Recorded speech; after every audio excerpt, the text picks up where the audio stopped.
Good morning, I'm Reverend Karen Davis of First Christian Church.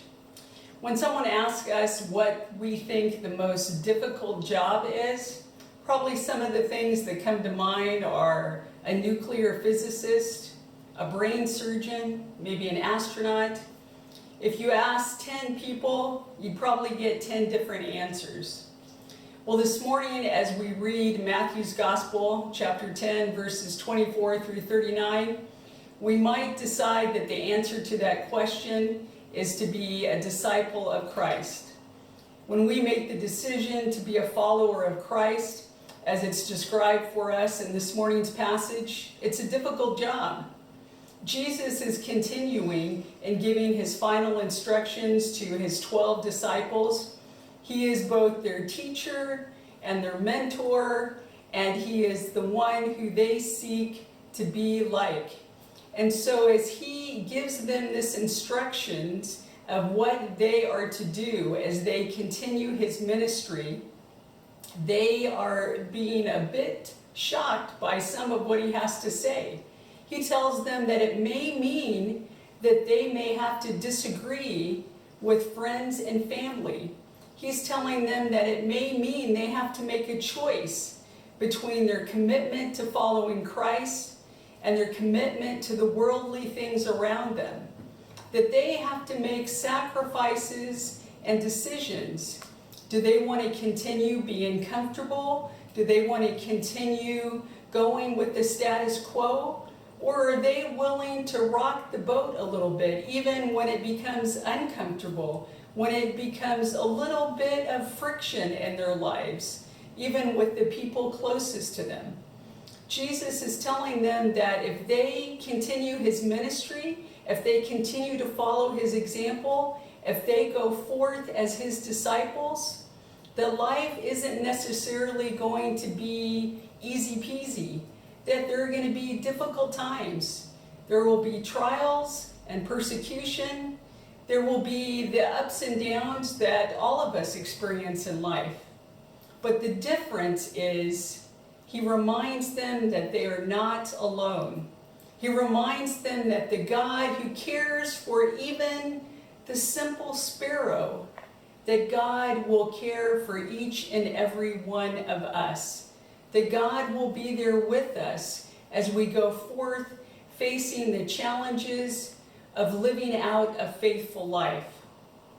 Jesus encourages them to continue in their training, to continue in understanding the Word of God and what it means for their lives, what it means to live that out each and every day.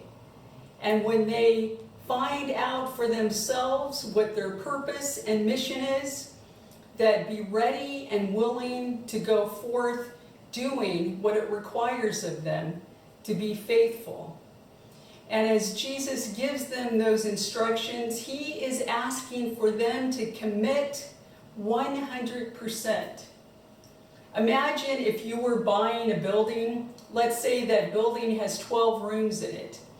And as you purchase that building, the owner hands over the keys to you, but only gives you keys for 6 of those rooms.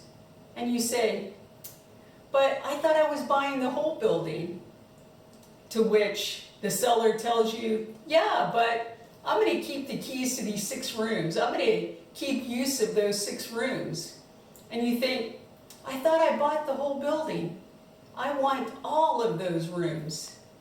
And so it is in our lives when we make that commitment to be a follower, a disciple of Christ. It means that we are committing ourselves 100%, that we are giving each and every aspect of our life over to Christ, and that we are saying, everything I do, whether it's at home or at work, wherever I may be, not just Sunday morning at church, but each and every day, I want to live out what it means to be a follower of Christ. That is what is being asked of us, and at times it will be challenging. At times it will be difficult. It requires discernment.